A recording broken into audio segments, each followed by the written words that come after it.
ہمیں تاریخ سے بتایا ہی نہیں گیا. یہ تو علامہ خادم حسین رضوی کو سلام جنہوں نے ہمیں تاریخ سے آشنا کیا کہ تم ہو کن کی اولادیں، ورنہ کوئی ذاکر نائک سے متاثر تھا، کوئی جناب آج کل مرزا جیلنی نام کا ان سے متاثر ہو جاتا، کوئی جناب آج کل مرزا جیلنی نام کا ان سے متاثر ہو جاتا، کوئی جناب آج کل مرزا جیلنی نام کا ان سے متاثر ہو جاتا. یہ تو بابا جی نے بتایا کہ تمہارے بڑے بہت بڑے تھے، تم کبھی دیکھو تو صحیح تمہارے بڑے ہیں کون، تم کبھی دیکھو تو صحیح تمہارے بڑے ہیں کون، تم کبھی دیکھو تو صحیح تمہارے بڑے ہیں کون.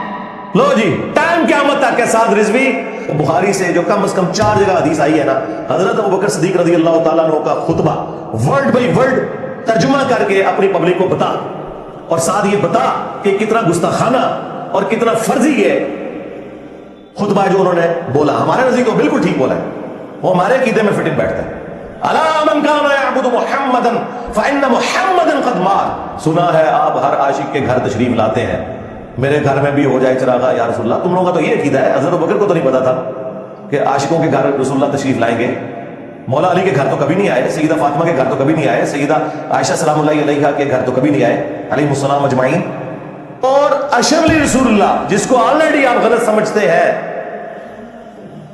اور چشتی رسول اللہ، ہاں جو آپ کے اندر ایک مجدد آیا جس نے آپ کو بتایا آ کے، کیونکہ چند سال پہلے تک تو آپ اپنے مناظروں میں چشتی رسول اللہ کا دفاع کرتے تھے.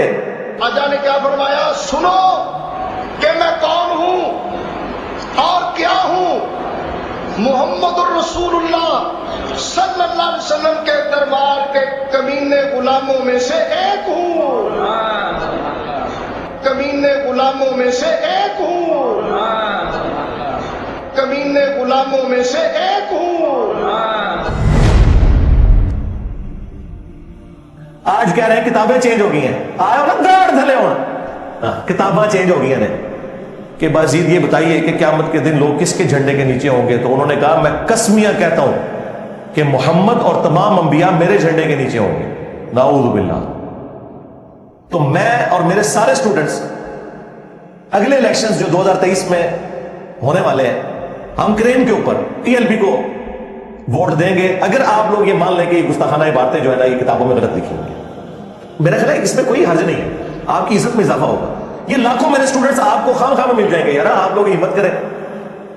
اور اس میں میں نے کہا تھا کہ آپ کی جو تحریک ہے یہ ختم نبوت تحریک نہیں ہے، یہ اینٹی قادیانی تحریک. ان کے سامنے آپ قرآن بیان کریں، ان کے سامنے آپ حدیث بیان کریں، یہ کہتے ہیں نہیں سانو دسو ساڑھے بابیاں دے کے کہیں.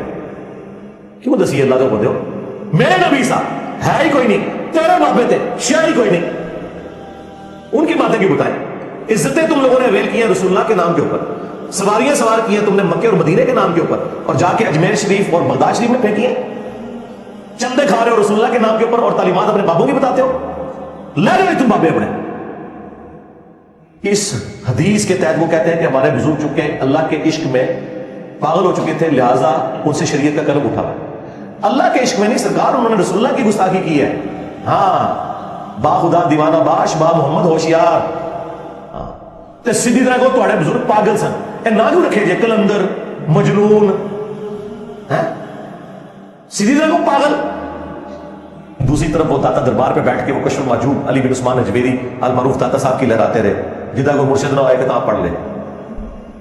اور میں نے اسی کتاب سے ثابت کیا کہ اس کتاب کے اندر رسول اللہ صلی اللہ علیہ وآلہ وسلم پر جھوٹ باندھا گیا کہ آپ اپنے ایک صحابی کی بیوی پہ عاشق ہوئے، نعوذ باللہ. اور اس پہ اس گستاخی کا اختتام نہیں، اس کے بعد اگلا جملہ بولا لوائی اعظم من لوائی محمد، میرا جھنڈا محمد کے جھنڈے سے بھی بڑا ہوگا، نعوذ باللہ. تو نکالو نا تذکرۃ الاولیاء سے اسے. ختم نبوت تحریک تو یہ ہے نا کہ پھر یہ بھی سب کچھ نکلے. لاہور ہی میں یہ پرنٹنگ پریس ہے جہاں یہ چھپ رہی ہیں دونوں کتابیں. اشت بیس بھی وہیں سے چھپ رہی ہے، کشف المحجوب بھی وہیں سے چھپ رہی ہے، سبا سنابل بھی وہاں سے چھپ رہی ہے. دیوبند ضرورت ہے کبھی نہیں دیں گے، انہیں سے تو چندے لے کے کھا رہے ہیں لوگ. روزی روٹی بند ہو جائے گی. باپ پوری زندگی درویشی کی زندگی گزارتا رہا اور بیٹا کروڑوں کی گاڑیوں میں پھر رہا ہے. ہاں جی، لاکھوں روپیہ ڈانسر قسم کے ناخانوں کے اوپر بیٹے لٹا رہے ہیں ایک نشست کے اندر. پاکستان میں غریب کو روٹی نہیں مل رہی، یہ لوگ پیسے لٹا رہے ہیں. اور باپ کا حال یہ تھا کہ اس بیچارے نے اپنی گاڑی بیچی. اچھا باپ تو گاڑی بیچ کے چلا گیا تھا، تمہارے پاس گاڑیاں کہاں سے آ گئی ہیں؟ کون سی تنخواہ لے رہے ہو؟ چندوں سے کھا رہے ہو. اللہ حضرت کو پتا تھا کہ چشتی رسول اللہ اس میں لکھا ہے، اس کے باوجود انہوں نے تعریف کی اور یہاں تک کہا کہ رسول اللہ کی بارگاہ میں یہ کتاب مقبول ہے. نعوذ باللہ، چشتی رسول اللہ والی کتاب. اگر تو یہ انہوں نے جان بوجھ کے کیا تو فارغ، اور اگر انہوں نے اگنورنس میں کیا تو ان کا علم غیب فارغ. سارے بابے کا علم غیب فارغ کہ تو کئی سو سال تو پتہ ہی نہیں لگا تو بابے نے کہ لیا انجینئر صاحب نے آ کے دسیا سرکار ہو گئی. The damage has been done. ہاں، فرقوں کی دکانیں بند. The damage has been done, وہ ہو چکا. قرآن و سنت کے مطابق جو اترے گا، چاہے اس زمانے کا ہے چاہے آج کے زمانے کا ہے، اس کے اوپر فیصلے ہونے ہیں میرے بھائی. اب یہ فیصلے نہیں ہونے ہیں کہ کس کے ماننے والے کتنے ہیں، کسی کے مزار کے اوپر کتنا رش ہے. وہ تو گرو نانک کے مزار کے اوپر بھی بہت سارا رش ہے، تو اس کو بزرگ مان لو گے. ہاں، 3.5 کروڑ ہندو گنگا پہ نہاتے ہیں تو ان کو بزرگ مان لو گے. آج ہی تو 3.5 کروڑ نہیں ہوتے. چھڑ دو، کوئی علمی گل کرو. مرنے سے پہلے اے مسلمان کر لے اس پہ غور، کتابوں کا خدا اور ہے، بابوں کا خدا اور، کتابوں کا پیمبر اور ہے، بابوں کا پیمبر اور، کتابوں کا دین اور ہے، بابوں کا دین اور. اگرچہ وہ بھی اسی پیغمبر، اسی خدا اور اسی دین کو مانتے ہیں، لیکن ان کوالٹیز کے ساتھ نہیں جو کتابوں میں آئی ہیں، بلکہ ان کوالٹیز کے ساتھ جو ان کی نفس کی خواہشات، جسے وہ وجدان کا، معرفت کی باتوں کا نام دیتے ہیں. یہ لوگ حضرت ابوبکر کا نام لیں گے، یہ لوگ یوم صدیق اکبر منائیں گے. جو لوگ بخاری سے حضرت ابوبکر کا خطبہ ہی نہیں بیان کر سکتے. لو جی، ٹائم قیامت تک کے ساتھ رضوی، اگر تو واقعی حضرت ابوبکر صدیق رضی اللہ تعالیٰ عنہ کا دفاع کرنے والا اپنے آپ کو سمجھتا ہے، تو بخاری سے جو کم از کم 4 جگہ حدیث آئی ہے نا، حضرت ابوبکر صدیق رضی اللہ تعالیٰ عنہ کا خطبہ ورڈ بائی ورڈ ترجمہ کر کے اپنی پبلک کو بتا، اور ساتھ یہ بتا کہ کتنا گستاخانہ اور کتنا فرضی یہ خطبہ ہے جو انہوں نے بولا. ہمارے نزدیک کو بالکل ٹھیک بولا ہے، وہ ہمارے عقیدے میں فٹ ان بیٹھتا ہے. الا من کان یعبد محمدا فان محمدا قد مات. آگاہ ہو جاؤ، جو بھی تم میں محمد کی عبادت کرتا تھا جان لے کہ محمد مر چکے، اور جو کوئی اللہ کی عبادت کرتا تھا وہ جان لے کہ اللہ تعالیٰ زندہ ہے، اسے کبھی موت نہیں آئے گی. ومن کان یعبد اللہ فان اللہ حی لا یموت. اور تم لوگ تو بیان نہیں کر سکتے، تم لوگوں نے یوم صدیق اکبر کہاں سے منانا ہے؟ صدیق اکبر والا عقیدہ ہی نہیں ہے تم لوگوں کا. سنا ہے آپ ہر عاشق کے گھر تشریف لاتے ہیں، میرے گھر میں بھی ہو جائے چراغاں یا رسول اللہ. تم لوگوں کا تو یہ عقیدہ ہے. حضرت ابوبکر کو تو نہیں پتا تھا کہ عاشقوں کے گھر رسول اللہ تشریف لائیں گے. مولا علی کے گھر تو کبھی نہیں آئے، سیدہ فاطمہ کے گھر تو کبھی نہیں آئے، سیدہ عائشہ سلام اللہ علیہا کے گھر تو کبھی نہیں آئے، علیہم السلام اجمعین. تمہارے بابوں نے جھوٹ مشہور کیے اور اسی کے مطابق معاملات لے کے چل رہے ہو. اور میں نے ان کو پچھلے دنوں بھی آپ کو پتا ہے، جب انہوں نے میرے حوالے سے ایک کسی سٹیج کے اوپر مجھے مینشن کر کے انہوں نے کہا تھا کہ ہمارے بابا جی نہ ہوتے تو ہماری عوام جو ہے نا وہ ان سے متاثر ہو جاتی. ہمیں تاریخ سے بتایا ہی نہیں گیا. یہ تو علامہ خادم حسین رضوی کو سلام، جنہوں نے ہمیں تاریخ سے آشنا کیا کہ تم ہو کن کی اولادیں. ورنہ کوئی ذاکر نائک سے متاثر تھا، کوئی جناب یہ آج کل مرزا جیلوی نام کا ان سے متاثر ہو جاتا، کوئی جناب یہ آج کل مرزا جیلوی نام کا ان سے متاثر ہو جاتا، کوئی جناب یہ آج کل مرزا جیلوی نام کا ان سے متاثر ہو جاتا. یہ تو بابا جی نے بتایا کہ تمہارے بڑے بہت بڑے تھے. تم کبھی دیکھو تو صحیح تمہارے بڑے ہیں کون. تم کبھی دیکھو تو صحیح تمہارے بڑے ہیں کون. تم کبھی دیکھو تو صحیح تمہارے بڑے ہیں کون. سرکار ہو گئی. The damage has been done. ہاں، فرقوں کی دکانیں بند. The damage has been done, وہ ہو چکا. تو اس وقت بھی میں نے ان کے بابوں کی گستاخانہ عبارتیں بتائی تھیں ان کی کتابوں سے، اور میں نے کہا تھا کہ تم یہ اعلان برات کر دو ان کتابوں سے. تو میں اور میرے سارے سٹوڈنٹس اگلے الیکشنز جو 2023 میں ہونے والے ہیں، ہم کرین کے اوپر TLP کو ووٹ دیں گے اگر آپ لوگ یہ مان لیں کہ یہ گستاخانہ عبارتیں جو ہے نا یہ کتابوں میں غلط لکھی ہوئی ہیں. مانتے ہیں اندر خانے، لیکن سامنے اقرار اس لیے نہیں کرتے کہ وہ کہیں گے یار اسی بنیاد پہ تو ہم نے دیوبندیوں اور وہابیوں کو رگڑا لگایا تھا. ہاں، میرا خیال ہے اس میں کوئی حرج نہیں ہے، آپ کی عزت میں اضافہ ہوگا. یہ لاکھوں میرے سٹوڈنٹس آپ کو خام خام مل جائیں گے. یار آپ لوگ ہمت کریں. اور اس میں نے کہا تھا کہ آپ کی جو تحریک ہے یہ ختم نبوت تحریک نہیں ہے، یہ اینٹی قادیانی تحریک ہے. ختم نبوت تحریک وہ ہوگی جو غلام احمد قادیانی دجال